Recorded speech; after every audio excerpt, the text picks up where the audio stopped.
자, 하나님은 저와 여러분을 사랑하십니다. 믿습니까? 복 주기를 원하시는 좋으신 하나님입니다. 할렐루야. 오늘도 말씀을 묵상하고 또 준비를 하면서 금요일하고 주일날 설교 하나 준비하면서 하나님이 얼마나 우리를 향해서 이미 다 주셨지만 더 주기를 원하시는 좋으신 하나님인 걸 생각하니까 얼마나 고맙고 감사한지 모릅니다. 우리가 말씀을 통해서 호세아 선지자 말한 것처럼 하나님 아는 지식이 없으므로 망하는 것처럼 하나님이 누구신지 어떤 일을 행한지 분명히 깨닫지 못하면 잘못된 것을 구하고 잘못된 것을 찾을 때가 많이 있다는 거죠. 잘못된 교리 때문에 또 잘못된 여러 가지 말씀을 어릴 때부터 아니면 익숙하게 수많은 시간을 통해서 율법적인 것들 또 우리가 이성이 발달하다 보니까 1 플러스 1은 2다 해서 어떤 이렇게 지식적인 것에 많이 어릴 때부터 훈련을 받다 보니까 말씀도 받아들일 때도 자꾸 지성으로만 받아들이는 거예요.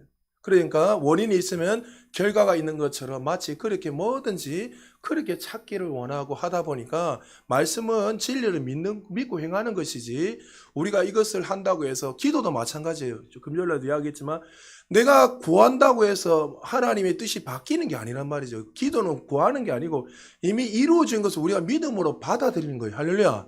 그렇기 때문에 하나님한테 자꾸만 간청하고 기도하면 응답하신다. 이 교리가 다 잘못됐다는 거예요. 성경 어디를 찾아봐도 그렇게 하라고 말씀한 게 아니라 모두 믿음으로. 믿음이란 뭐예요? 예수 그리스도가 십자가에 죽으심으로 이루신 그것을 내가 믿음으로 받아들이는 거예요. 할렐루야. 그 하나님 뜻은 이러는데 내가 간청하니까 갑자기 이 뜻을 바꾼다. 이거 자체가 잘못된 거예요. 그래서 우리는 이미 하나님께서 모든 걸 주셨고 하나님이 하실 필요가 없다는 거예요. 교회가 저와 여러분들이 어떻게 해요? 믿음으로 이미 해나가주신 것들을 우리가 말씀을 통해서 믿고 행하기만 하면 취하기만 하면 이 모든 것들이 이미 주셨기 때문에 나타날 수밖에 없다는 사실을 믿으시고 다시 한 번 더 말씀을 통해서 하나님을 더 깊이 경험하고 체험하고 만나는 저와 여러분 되시기를 주님 축복합니다.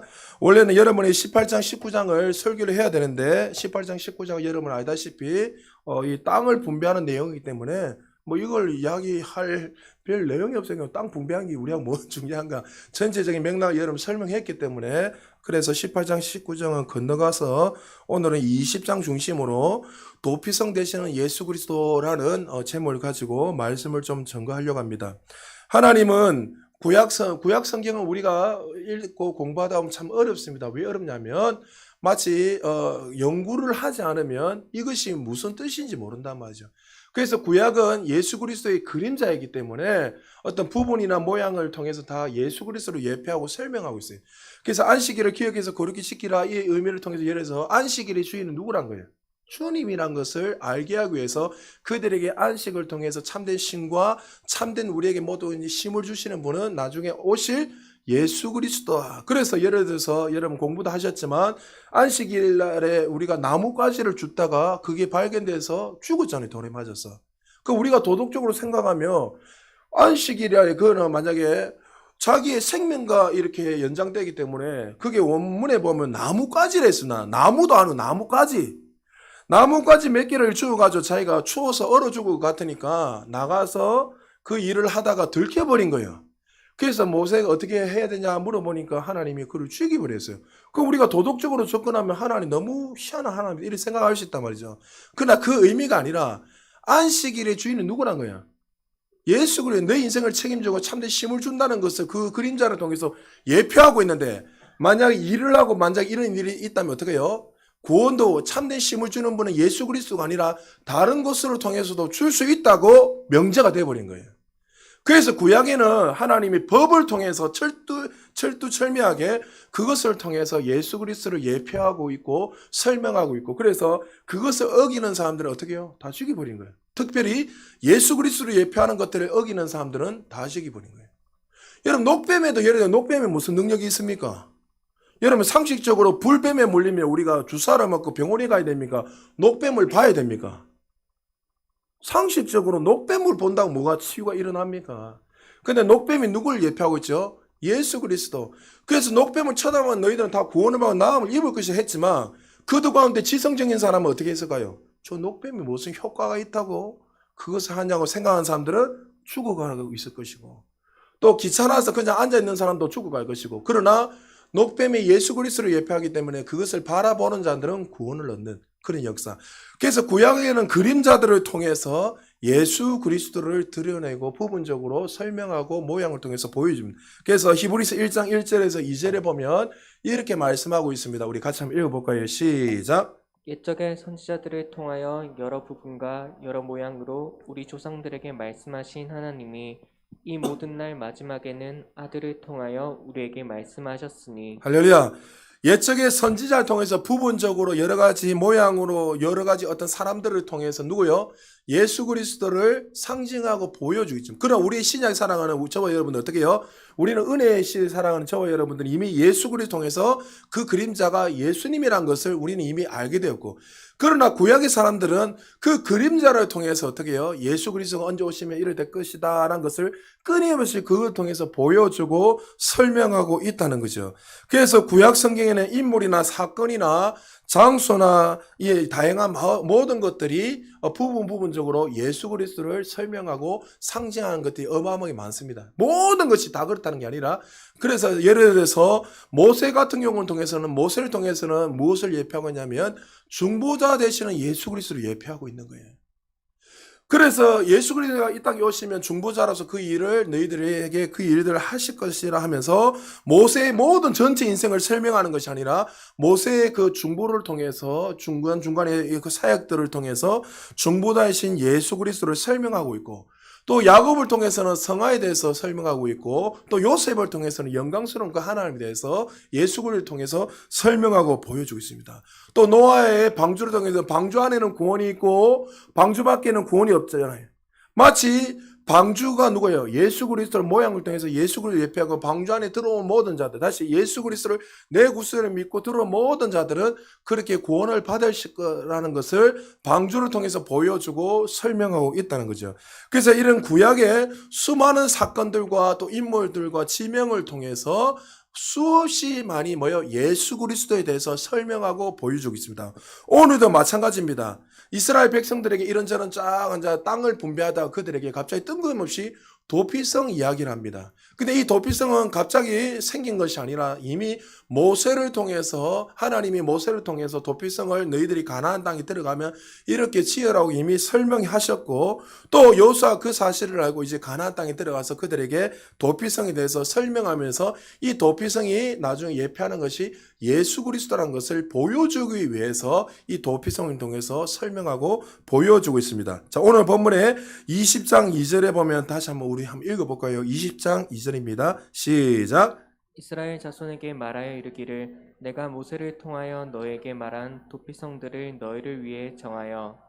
예, 그러니까 그냥 우연찮게 만들어진 것이 아니라, 필요해서 만들어진 것이 아니라 이미 하나님이 모세를 통해서 너희들이 이제 젖과 꿀이 흐르는 가나안 땅에 들어가면 반드시 도피성을 세워서 너희들이 이런 일을 해라 할 것을 보여주고, 또 그 도피성을 통해서 어떻게 은혜 받은 자들이 회복되고, 또 그것을 통해서 예수 그리스도를 드러낼 것을 설명하고 있습니다. 근데 한 단어를 보면 너희를 위해 정하여라는, 이 정하여라는 원문에 보면 나탄이라고 되는데, 이 나탄이라는 이 단어의 뜻은 여러분 잘 아다시피 사람에게 사용되는 단어입니다. 근데 여러분 오늘 도피성 하면 이게 인물입니까? 사람입니까? 지명입니까? 지명이잖아요.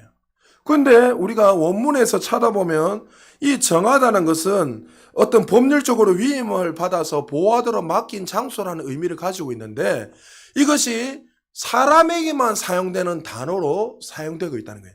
그러니까 다시 말해서 이 도피성을 통해서 지금 어떤 사물을 드러내려는 것이 아니라 누구를 보여주기 위해서 하고 있다는 거예요. 그것이 바로 예수 그리스도를 예표하고 오실 예수 그리스도, 그들에게는 오실 예수 그리스도를 보여주고 설명하고 있다는 거죠.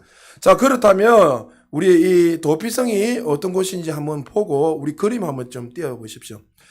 도피성은 사실 여러분들이 그림이 있는 것처럼 사실 레위 지파에게 속한 것인데, 하나님께서 유업을 물려받지 못한 이스라엘에서 12지파 중 레위 지파는 땅이 없잖아요. 그들에게 12지파가 땅을 분배해 주랍니다. 레위 지파에게. 그래서 총 48개를 이렇게 땅을 받게 되는데 레위 지파는 그래서 그 중에서 각 한 군데 한 곳에서 총 6군데를 이렇게 도피성으로 하나님께서 세우라고 말씀합니다. 사실 실질적인 주인은 레위 지파 땅입니다. 지도로 보면 여러분 저 중간에 딱 보면은 요단강이 흘러서 밑에 사해까지 쫙 흐르게 되는데 그 중심으로 세 개씩 나눠지는데 근데 지도상에 보면은 여러분 참 희한한 게 있는데 뭐냐면 이 도피성 여러분들이 그냥 아무 의미 없이 지은 것이 아니라 그들이 어떤 장소에 있어도 하루길이면 도피성이 다 갈 수 있어요. 어느 위치에 가 있어도 그들이 열심히 달려서라도 하루길이면 뭐든지 그 도피성으로 들어갈 수 있는 그 직선 거리로 다 만들어낸 거예요. 내가 밑에 있든지 위에 있든지 어디든 간에 그들이 부지 중에 어떤 일이 저질러 있을 때에 그 도피성에 하루길이면 열심히 달려서 들어갈 수 있습니다. 자, 그렇다면 이 도피성은 사실 아무나 들어가는 것이 아니라 누구만 들어갈 수 있는가? 가시칠사. 자기가 예를 들면 밑에 제가 나중에 읽겠지만 자기가 도끼질을 하다가 여러분 도끼질을 했는데 그 도끼가 자루가 빠져가지고 옆에서 같이 도끼짓을 하는 사람이 맞아서 죽어버렸어요. 그럼 자기가 의도적으로 가지고 그 사람을 어떻게 하려는 것이 아니라 부지 중에 죽어버린 거야. 그럼 가시칠사란 말이죠. 그러면 그런 자들에게 어떻게 해요? 그 법을 통해서 보호하고 지켜주기 위해서 도피성을 만들었습니다. 그러면 이 가시칠사한 자는 그게 도피성에 들어가서 제사장에게 재판을 받습니다.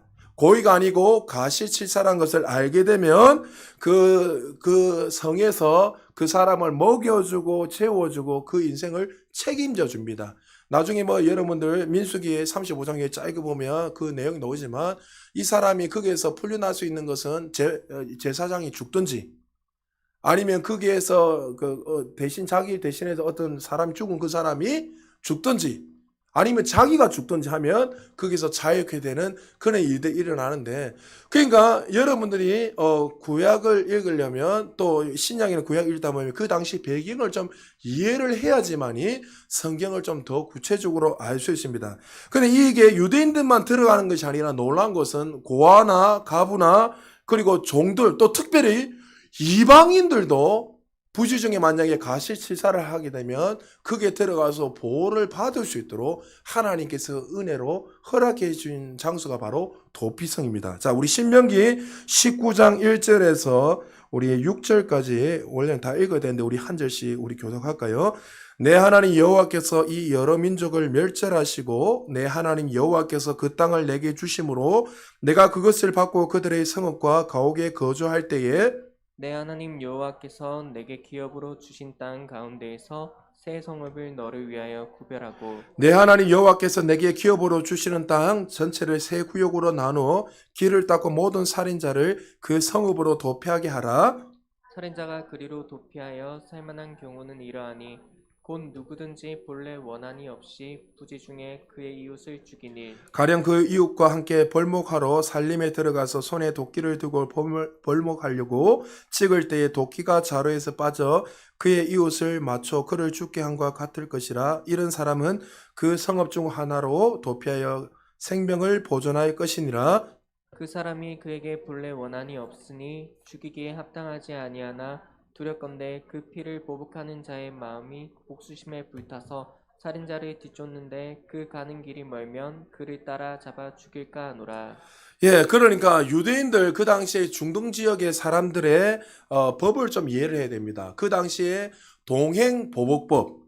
여러분 많이 들어봤잖아요. 동행보복 뭡니까? 눈에는 눈, 이에는 이.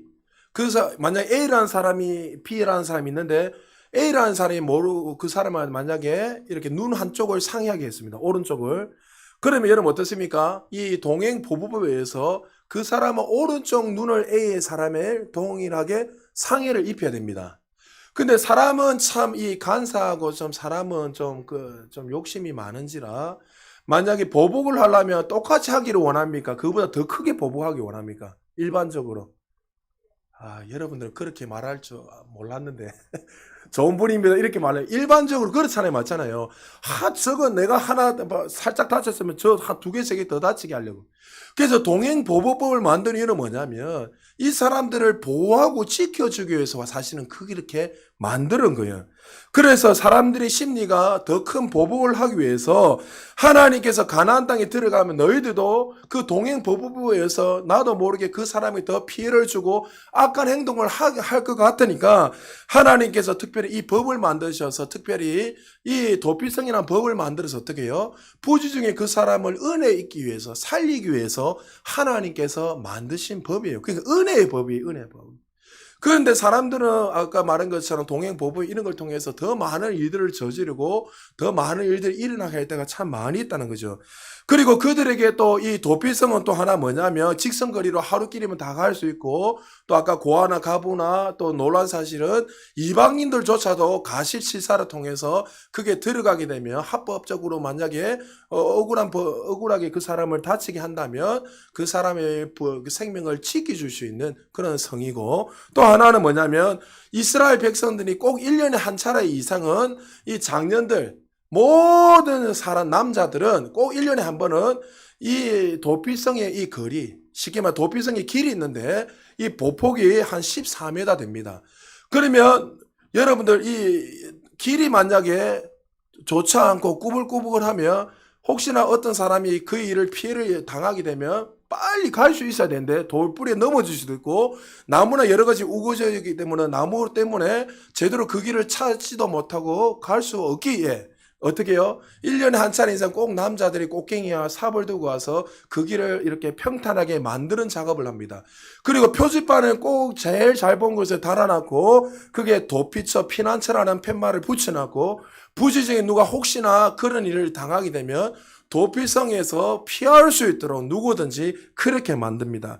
그리고 여러분 이 공통적으로 도피성이 자리 잡은 장소를 보면 위치를 보면 어떠냐면 높은 곳에 있습니다. 항상 가장 높은 곳에다가 이 도피성을 짓게 되는데 히브리인들에게 높다라는 의미는 우리가 어떤 지형이 높다 그 의미가 아니라 여러분 잘 들으십시오. 히브리인들의 높다는 의미는 가장 안전한 곳이라고 생각합니다. 그래서 그들은 가장 안전한 곳이라고 생각한 그곳에 도피성을 짓고 그것을 통해서 그들이 은혜를 받을 수 없는 그 자들이 은혜를 받고 그들이 치유될 수 있도록 하나님께서 도피성을 통해서 설명해주고 보여줍니다. 그러니까 그 당시에는 도피성은 그들에게 이렇게 설명했지만 또 한편으로는 또 이 도피성을 통해서 그들에게 하나님이 어떠한 분인 것을 그들에게 드러내고 또 우리에게도 그렇게 알기를 원하시는 거예요. 그래서 여러분 그 구약에 보면 이름 하나하나 지명에 딱 보면은 뭐가 담기냐면 그 인생이 담겨 있고 예수 그리스도가 담겨 있습니다. 자, 그렇다면 아까 도피성이 예수 그리스도를 예표하고 있다는데 그럼 여러분 이것저것 뭐 이야기하면 너무 시간이 길기 때문에 간단하게 도피성이라는 이 6가지의 이 이름을 통해서 어떻게 우리에게 보여주고 있는지. 자, 첫 번째 제일 위에 보면 지도 한번 떼어 주십시오. 게데스라는 지역이 있는데 게데스 제일 위에 있죠. 자, 여러분 게데스라는 뜻은 따라합시다. 구별되어지다. 예. 구별되어지다라는 의미를 가지고 있습니다. 거듭난 저와 여러분들은 예수 그리스도를 통해서 이미 우리는 구별된 자, 다시 말해서 나시린이 되었습니다. 할렐루야. 그래서 내가 거룩해지고 구별된 것은 여러분 능동됩니까? 수동됩니까? 내가 열심히 노력해서 애써서 내가 구별된 것입니까? 아니면 예수 그리스도를 통해서 내가 구별되어진 것입니까? 믿습니까? 그러니까 수동된 거예요. 내 열심과 노력으로 내가 존재가 이렇게 거듭난 자가 된 것이 아니라 하나님의 은혜로 말미암아 우리가 거듭나게 되었고 구별된 자가 되었다는 거죠. 할렐루야. 많은 사람들은 내가 열심히 노력해서 내가 구별된 자가 되었다, 구원받은 자 이렇게 말하지만 성경은 그렇게 말하고 있지 않습니다. 우리가 구별되다라는 이 동의가 뭐냐면 헌신하다는 거와 똑같은데 어떤 자가 헌신할 수 있습니까? 구별된 자가 헌신하는데 우리는 헌신된 자, 뭐 헌신 예배 많이 드리잖아요. 그러면 헌신 예배 드리면 어떻게 생각합니까? 아, 다시 한번 내가 거기서 헌신을 다짐하고 내가 다시 한번 더 열심히 봉사하고 섬겨야 된다. 내가 뭔가를 해야 된다. 이게 자꾸 집중. 근데 성경을 찾아보면 헌신하다는 말이 그렇게 적힌 적이 한 번도 없습니다. 헌신하다는 그 의미는 네가 어떤 존재가 되었는가 이 이야기하는 거예요. 할렐루야. 우리가 원래는 죄인이었고 영원히 지옥으로 갈 수밖에 없는 죄인이었는데 어떻게 해요? 예수 그리스도의 그 구속의 은혜로 말미암아 우리가 구별된 자, 다시 말해 헌신자가 된 거예요. 할렐루야. 그러므로 이 구별되다는 말은 마치 우리가 헌신하다 이 의미는 내가 차량을 열심히 섬기고 내가 정말 또 청소를 열심히 섬기고 찬양으로 섬기고 또 차량 운행을 하고 또 식당 봉사를 하고 이런 것이 구별되고 헌신된다는 의미가 아니라 내가 어떤 존재, 상태가 되었는가에 초점을 맞추고 있다는 거예요. 그래서 헌신이라는 것은 내가 어떤 것을 하는가가 아니라 따라합시다. 어떤 존재가 되어서 살아가야 하는가. 할렐루야. 저와 여러분이 거듭난 자가 돼서 우리는 구별되고 헌신된 자가 되었습니다. 할렐루야. 우리는 의로운 자가 되었습니다. 할렐루야. 그렇기 때문에 이미 어떻게 해요? 이 그림을 통해서 예수 그리스도 오시면 너희가 그런 존재가 되었다는 것을 보여주고 설명하고 있습니다. 그래서 여러분 구별된 자 나시린에게 세 가지 금하는 것이요 있죠. 머리에 삭도를 대지 말고 독주를 마시지 말고 시체를 만지지 말라. 이것을 통해서 자 여러분 시체는 뭡니까? 무엇을 상징하죠? 예, 시체는 죽음을 상징하는데 죽음이 어떻게 통해서 죽음이 일어났죠? 제삭은 사망이라. 그러니까 죄로 인한 이 땅에 죽음이 온 거예요. 원래는 아담을 통해서 하나님 영원히 하나님과 교제하며 살기를 원하는 것이 하나님의 뜻이고 교제하는 것이 하나님 뜻이었어요. 근데 죄로 인한 이 땅에 죽음이 왔어요. 그러면 구별된 자, 거룩히 이 나신이 된 자는 어떻게 되는 거예요? 이제 너희는 이 시체와 이 죽음과 상관이 있다 없다? 없다는 거예요. 할렐루야. 그래서 그걸 통해서 손대려 말하는 아유 이것을 단순히 그것이 아니라 네가 이제 그런 존재가 되었으니 너희는 죽음과 상관없는 존재가 되었고 영원한 생명을 누리는 자가 되었으니 이제는 어떻게 해요? 그런 자답게 살아라는 것을 보여주고 말씀하고 있는 거예요. 할렐루야. 그래서 우리는 영생을 받는다. 할렐루야. 영원한 생명을 누리고 그래서 여러분 죽음에 대해서 두려워하지 마세요. 사람들이 자꾸 죽음에 대해서 두려워하는 이유는 이런 거예요. 세상에 대한 미련이 있기 때문에. 인정하십니까? 나 아멘 아멘 주여서 오시오 하다가 주님 조금만 더 있다가 오세요. 이렇게 하는 사람들 너무 많아요. 왜 그렇죠? 아직 이 땅에 미련이 많이 있는 거예요. 우리 차은이 앞에 보고 지금 천국 가기 원하나? 확실하나? 아닌데. 결혼도 못했는데 억울하지 않나? 괜찮대요. 믿음이 좋네. 이러면 대화가 안 되는데. 아니요. 이래야 뭐가 설교가 진행이 되는. 근데 대다수 사람들이 어떻게 해요?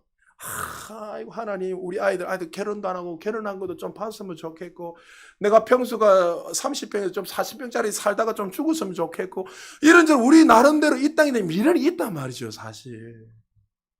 여러분, 그렇게 되면 죽음에 대한 사실 두려움이 많이 있어요, 사람들이. 근데 우리는 어떻게 해요? 이제는 제사상 사망이라는, 우리는 이 죄와 상관없는 존재, 다시 죽음과 상관없는 존재가 되었다는 거예요. 그러므로 어떻게 해요? 이제는 우리는 어떠한 존재가 된 것을 인식하고 살아가는 거예요. 그리고 두 번째요, 독주를 마시지 말라. 에베소서 5장 18절에 말해 술 취하면 이는 방탕하지 오직 성령의 충만함을 받으라 이렇게 말하잖아요. 그러면 여러분 술을 마시라 마시지 마라 이야기하는 거 아니잖아요. 거듭난 자들은 이제 하나님의 백성이 되는 누구의 지배 아래, 누구 안에 있는 거예요? 성령의 지배 아래 있어야 되는 거예요. 할렐루야. 성령의 통치를 받으면서 살아라 그 이야기예요. 그러니까 여러분 구약도 이것을 얼마나 예표하고 있습니까? 벌써 그것을 통해서 이미 예수님 오시면 너희들이 그런 존재가 된다는 것을 보여주고 우리는 이미 그런 존재가 되었잖아요. 할렐루야. 그 얼마나 우리는 지금 복을 누리며 살아가는지. 그러니까 성령님 주세요 이 할 필요 없어요. 거듭날 때 이미 성령이 내 안에 왔게 되면 성령 주세할 필요 있어요 없어요? 없단 말이에요. 어떻게 해요? 이미 내 안에 있으니 어떻게 해요? 충만함으로 살아가면 되는 거예요. 인식하고 할렐루야. 요한복음의 성령의 7장에 38절 39절 보면 성령이 어떻게 해요? 이미 나에게 생수가 흘러 넘친다 했잖아요. 할렐루야. 그 밑에 뭐라 되어 있습니까? 아직 예수님이 십자가에 지지함으로 그들이 임하지 않았다 되어 있잖아요. 그러니까 예수님이 십자가에 죽으시고 성령이 오시면 우리는 이미 성령이 날마다 그러니까 성령이 충만한 주세요. 이게 아니라 어떻게 해요? 이미 내 안에 있는 걸 인식하고 어떻게 해요? 하나님 나 안에다 여전히 늘 성령의 충만함을 주시니 감사합니다. 나는 그걸 있으나 날마다 기뻐하고 감사함으로 내가 어떠한 상황에도 내가 날마다 승리할 수 있음을 감사합니다 하면서 이미 주신 것을 기억하고 감사함으로 걸어나게 하면 여러분 상황이 변화가 일어나는 거예요. 할렐루야. 그래서 독주를 마시지 말라 이거는 술 마시라 이 이야기하는 거예요. 그 수준 낮게 하나님이 이야기하는 거 아니에요. 여러분 혹시 주변에 술 때문에 문제가 있는 분이 있다면 술 마셔야 되니까 교오라 하세요. 할렐루야. 걱정 안 해도 돼요. 하나님을 만나면 내가 누구인지 존재가 바뀐 걸 깨닫게 되면 술 안 마시게 되어 있습니다. 그러니까 술 마셔도 돼요. 얼마든지 마시고 담배 피워도 돼요. 그러니까 와서 주님 만나면 인생이 바뀌게 되어 있습니다. 그래서 그것 때문에 혹시 주변에 막 고민하는 분이 있으면 괜찮다 하고 데려오세요. 오시면 변화가 일어나면 자연스럽게 인생이 바뀌게 됩니다. 그리고 또 뭡니까? 머리에 삭두를 대지 마라. 이 말은 뭐래요? 거듭난 자들은 어떻게 해요? 이제 누구만을 경배하며 경외하며 살기는 거예요. 내 위에 누가 있다는 거예요? 하나님. 나는 하나님만을 경외하며 하나님을 바라보며 다시 말해서 하나님이 나의 통치자이시고 나의 주님이심을 인정하는 거. 그것이 뭐예요? 우리 나신으로서 살아가는 거예요. 그래서 너희가 헌신하다 이 말 뭐예요? 너희가 이런 존재가 되었다는 것을 인식을 하고 살아가는 거예요. 헌신은 뭔가 물질을 드리고 여러분 뭐 어떤 식당 봉사를 하고 차량 봉사하고 이게 헌신이 아닌 거예요. 자꾸 헌신 예배하면 자꾸 그렇게 해라고 자꾸 이야기하는. 그 사람들 지쳐요 안 지쳐요? 하기 싫어 죽겠는데 또 헌신해라니까 마지못해가 예배 드리고 찬양을 해요. 하고 나서 그래 한번 해보자 하면 또 받고 한 3일 지나면 또 한 일주일 지나면 또 어떻게 해요? 다 쓰러지고 아이고 죽겠다 이래. 그게 아니라 너희가 이런 존재가 되었다는 것을 알고 감사함으로 구별되게 살아난 거예요. 그래서 우리는 빛이고 소금인 거예요. 할렐루야. 우리는 하나님 빛 되게 해주세요. 소금 되게 해주세요. 아니라 거듭난 자들은 이미 빛이고 소금이야. 그래서 아까도 문자 한 통이 왔는데 여러분에게 이야기했지만 그 청년 한 명 그 24살 된 그 목사님 아들인 그 청년이 문자가 왔는데 말씀을 들으면서 이렇게 이야기해요. 목사님. 아까 제가 답장을 안 보냈는데 보고 나서 뭐라 하냐면 목사님 말씀 듣고 나서 내 안에 이미 빛이고 이미 다 있다는 게 사실 믿어지니까 그 누구하고 그냥 있는 귀신 들린 사람인데 귀신이 떠나가더라는 거예요. 자기는 지금 막 신난 거예요. 옛날에는 애쓰고 기도를 많이 하고 노력하고 막 그 쫓아다니는 것이 그 과정도 사실 필요하지 필요 없다는 게 아니에요. 저도 다 했으니까. 그러나 그가 보면서 아 이게 아니고 이미 내 안에 다 있네 이게 믿어지니까 애쓰지 않고 그냥 했는데 야 24살 청년이 대단해. 믿음이 자 어머니가 사모님인데 어머니 사모님이지 목사 아들이니까 당연히. 근데 연락이 와가지고 우리 어머니도 말씀을 지금 듣고 그렇게 바뀌고 있다면서. 나는 그분이 누군지 몰라요 이분이. 어떻게 알고 연락이 와서 문자를 어떻게 했는지도 신기할 정도로. 그러니까 여러분 우리는 이미 그런 존재가 된 거예요. 할렐루야. 그러므로 이 도피성을 통해서 너희는 이제 이렇게 될 거 예수를 통해서 이런 존재가 될 것이라는 것을 보여주고 말씀하고 있다는 거죠. 그리고 두 번째요. 세겜. 세겜은 여러분 보시면 중간 지역이 있는데 왼쪽 편에 따라합시다. 어깨에 짐을 지자. 어깨에 짐을 지다. 그러니까 예수 그리스도가 이 땅에 오시면 우리의 모든 짐을 짊어지시고 우리 대신해서 어떻게 해요? 십자가 죽으면 우리의 모든 무거운 짐을 짊어지실 거란 것을 예표하고 보여주고 있는 거예요. 그래서 마태복음 11장 28절에서 29절에 보면 수고하고 무거운 짐자들아 다 내게로 오라. 내가 너희를 쉬게 하리라. 나는 마음이 온유하고 겸손하니 나의 멍에를 메고 내게 배우라. 그리하면 너희 마음에 쉼을 얻으리라. 예수님이 이 땅에 오셔서 십자가 우리 모든 죄와 고통의 멍에를 지고 죽으셨습니다. 그리고 우리의 모든 멍에를 짊어지셨기에 우리는 그 짐의 가볍고 힘을 누릴 수 있는 거예요. 여러분 잘 들으십시오. 우리는 예수님 같이 우리도 멍에를 지고 가야 된다 이렇게 생각하니까 여러분 우리는 참 힘들다고 생각하는데 어떻게 우리가 멍에를 질 수 있는가? 그런데 어떤 자가 예수님처럼 살아갈 수 있을까요? 주님을 만난 사람이 그렇게 살아갈 수 있는 거예요. 그리고 의무감으로 주님을 따르는 자가 아니라 사랑하는 자만이 그렇게 살아갈 수 있는 거예요. 할렐루야. 그러니까 주님이 누구신지 분명히 알면 의무감으로 내가 헌금하고 물질을 드리고 봉사하고 섬기고 기도하고 신앙생활하는 게 아니라 주님이 정말 누구신지 깨닫고 그 사랑 안에 있는 그 주님이 내 안에 내가 주님 안에 가는 삶. 그리고 그분은 정말 사랑하는 마음으로 살아가게 되면 어떻게 해요? 그 짐이 무거운 것이 아니라 오히려 어떻게 해요? 기쁨으로 그 길을 걸어갈 수 있는 거예요. 예수님도 우리 모든 멍에를 짊어질 수 있는 이유가 뭐예요? 우리를 사랑하셨기 때문에.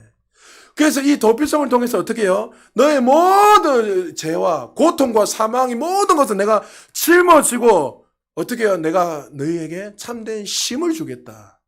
그래서 여러분 말했잖아요. 신령과 치료 예배하지나 하나님 안식일의 주인이시고 이런저런 쫙 이야기를 하면서 우리는 뭔가 자꾸 신령과 진리로 예배하면 뭔가 자꾸 하려고 하잖아요. 그거 아니랬잖아요. 그 율법이라 했잖아요. 어떻게 해요? 하나님 이 예배를 통해 우리에게 참된 쉼을 주기를 원한다 했잖아요. 뭔가를 하는 게 아니라 거듭난 하나님의 자녀들이 이곳에서 하나님이 주시는 그 은혜를 누리면서 참된 평강, 참된 기쁨을 얻는 것이 하나님이 이 예배를 통해 주시는 이유예요. 그런데 우리는 자꾸만 예배하면 어떻습니까? 우리의 정형화된 거 있잖아요. 그거 하지 말라는 거 아니에요. 30분 전에 와서 다 거룩하게 이 모습이 틀렸다는 게 아니에요. 우리 나름대로 어떤 그런 율법적인 생각들 있잖아요. 이렇게 해서 경건하게 들은 옷을 이렇게 입고 뭐 이렇게 해서 막 우리 옛날에 어떻게 했습니까? 저도 아직도 기억나면 하루 전에 저도 500원짜리 지폐가 있었거든요. 잘 모르는 거예요. 100원짜리 지폐. 그거 빳빳하게 옛날에 어떻게 합니까? 지폐를 다램쥐로 다려가지고 그냥 타니까 어떻습니까? 그 천 위에다가 두 개를 딱딱 싸가지고 타는 이런 거 안 해봤어요. 저는 어릴 때 했죠. 어머니 따라. 그렇게 해가지고 어떻게 이렇게 들어야 하나님 기뻐하신다. 그 정성도 귀하지요. 그건 하나님 우리가 그보다도 하나님 주신 그 은혜 안에서 참된 쉼을 누리기 원하는 거예요. 그러니까 우리는 너무나도 자꾸 예배하니까 뭐 어떤 노동처럼 뭔가를 자꾸 하기를 원하고 그거는 둘째 셋째예요.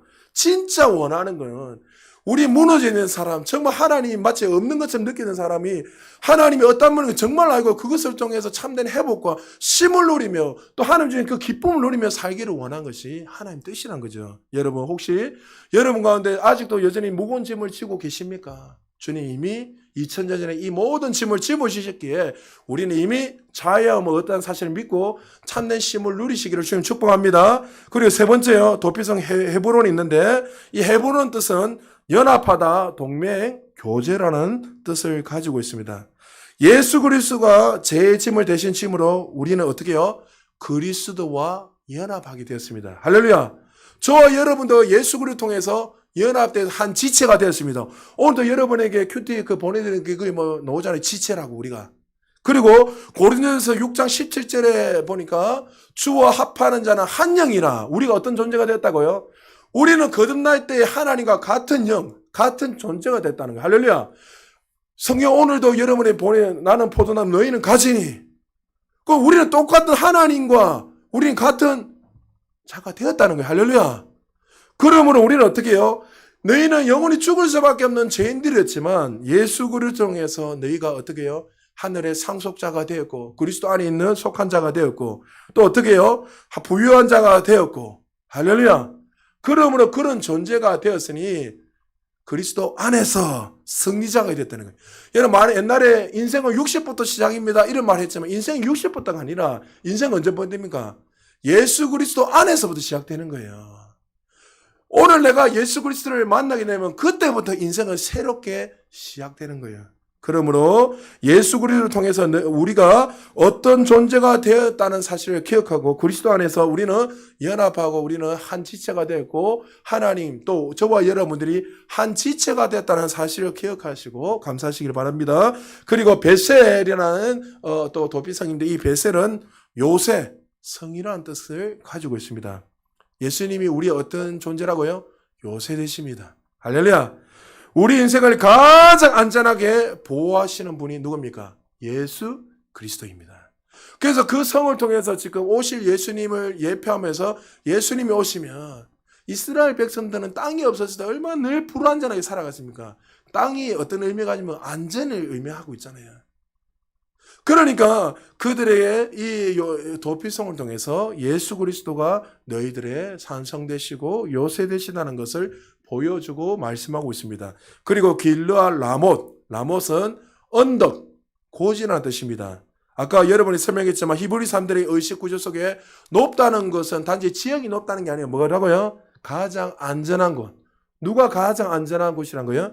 예수 그리스도가 우리의 가장 안전한 분 되신다는 것을 기억해라는 거예요. 그래서 여러분 이 도피성을 볼 때마다 우리는 단지 저는 지형이네 이게 아니라 주님이 어떠한 분이라는 것을 여러분이 인식을 하고 우리는 이미 예수님 2000년 전에 오셨기 때문에 이것을 이미 다 누리고 있잖아요. 할렐루야. 이스라엘 백성들은 그것을 모르고 희미하게 봤단 말이죠. 주님이 예수님이 언제 오시면 우리는 이 모든 것들이 자유롭게 되는구나 하면서 그들은 늘 희미하게 그것을 바라보며 살아갔단 말이죠. 율법으로. 그러나 우리는 어떻게 해요? 2000년에 예수님이 이미 오심으로 말미암아 이 은혜를 누리게 되었습니다. 할렐루야. 예수님이 우리와 함께 하시기 때문에 우리는 형통한 자예요. 할렐루야. 가장 안전한 자예요. 우리가 죽음의 절망 가운데 있더라도 하나님이 함께 하시는 그곳이 가장 안전한 곳이라는 사실을 믿으시기 바랍니다. 그리고 마지막으로요. 곤란은 기쁨이라는 뜻입니다. 우리 주님이 이 땅에 오셔서 우리의 눈물을 기쁨으로 바꾸셨습니다. 할렐루야. 제 대신 하관을 씌우셨습니다. 할렐루야. 6개의 도피성을 통해서 이 이스라엘 백성들에게 이 장차 오실 예수 그리스도를 보여주고 설명하고 있습니다. 그래서 2000년 전에 주님이 오셔서 가나 혼인잔치에 포도주가 끊김으로 말미암아 포도주는 기쁨을 이야기한다 했잖아요. 그게 기쁨이 넘치는 그 잔치 속에서 포도주가 사라지니까 슬픔이 맹 거예요. 그래서 물이 변화해 포도주가 되어서 그들에게 기쁨을 회복시켜주면서 그들에게 무엇을 보여준 거예요? 진정한 기쁨을 주시는 분은 누구란 거예요? 예수 그리스도라는 것을 가나 혼인잔치의 그 기적의 첫 번째 기적을 통해서 그들에게 보여주고 말씀해주고, 그래도 그들은 몰랐단 말이죠. 우리 예수님을 죽이면 우리는 그 좋으신 하나님을 만난 거예요. 할렐루야. 그러므로 우리는 인생을 살아갈 때 마치 여러분이 낭떠러지 같은 곳에 있다 할지라도 항상 기억하십시오. 하나님이 우리와 함께 하시기에 우리는 그 가운데서도 늘 기쁨을 누릴 수 있고 가장 안전한 것이고, 늘 하나님이 이미 우리에게 주신 그 은혜가 어마어마하기에 우리는 그 은혜 안에 있다는 것을 기억하고 감사함으로 걸어가시기를 주님 축복합니다. 말씀 마무리합니다. 여러분, 오늘 말씀을 통해서 하나님 도피성 되시는 예수 그리스도를 통해서 우리에게 말씀하고 있습니다. 너희는 구별된 자, 다시 말해서 그런 존재가 되었다는 것을 보여주고 계시고, 영생을 누리며 또 우리의 모든 어깨의 짐, 다시 말해서 우리의 모든 짐을 짊어지시고, 또 우리에게 영원히 연합하여서 주님이 내 안에 내가 주님 안에 거하면서 우리를 그리스도 안에서 새로운 피조물로 만드셔서 우리를 영광스러운 자로 우리를 만들어 주셨습니다. 그러므로 저와 여러분들은 늘 그 안에서, 그리스도 안에서 가장 행복하고 기쁨이 있다는 것을 기억하시고, 그곳이 가장 안전하고 이미 주님이 내 안에 거룩한 성전 삼으셔서 우리와 영원히 함께 하시기에 여러분이 원하는 대로 되지 않다 할지라도 두려워하는 것이 아니라 주님이 나와 함께 하심으로 늘 그 가운데 기쁨을 누리고 평강을 누리시기를 주님 축복합니다. 여러분, 그러니까 무엇을 달라 하기 전에 내가 어떤 존재가 됐다는 것을 인식을 하고 그 안에 하나님이 모든 걸 주시는 사실을 믿고 여러분이 믿음으로 걸어가기만 한다면 여러분 안에 하나님이 약속하신 그 부유들, 그 또 축복들, 또 질병에서 자유함되는 것들, 이 모든 것들이 이미 주님이 주셨다는 사실이에요. 그러니까 우리가 부흥을 위해서 기도할 필요가 없어요. 왜요? 누구보다 하나님 우리 교회가 부흥되기 원하세요. 할렐루야. 여러분이 정말 어떤 물질을 놓고 기도하기 전에 이미 하나님은 여러분이 더 부유한 자가 되기를 원하세요. 하나님은. 그러므로 여러분 어떻게 그 사실을 알고 어떻게 하나님, 누구보다 하나님 나를 부유케 하심을 감사합니다. 그리고 그 부유를 외치고, 여러분 질병도 어떻게 해요? 하나님 질병을 주신 거 아니잖아요. 이미 채찍이 맞으면 나음을 입었어요. 어떻게 해요? 하나님 뜻이 아니군요. 하나님, 나는 이미 건강을 얻었군요. 그러면서 내 안에 있는 것을 바라보고 감사함으로 걸어가게 된다면 여러분의 삶에 부족함이 없이 넘치는 그 은혜들이 날마다 나타날 것입니다. 사랑하는 여러분, 우리는 이 구약의 성도들처럼 희미하게 복음을 본 것이 아니라 명확하게 이미 이 복음을 경험한 자들입니다. 그러면 저와 여러분 다시 한 번 더 도피성 되시는 그 예수 그리스도를 잘 기억하셔서 여러분의 삶 속에 날마다 주님 주시는 그 축복들이, 그 은혜가 오늘뿐만 아니라 날마다 흘러넘쳐서 오늘도 내일도 영광에 더 크게 올라가는 저와 여러분 되시기를 주의 이름으로 축복합니다. 우리 말씀을 생각하시면 우리 다 같이 한번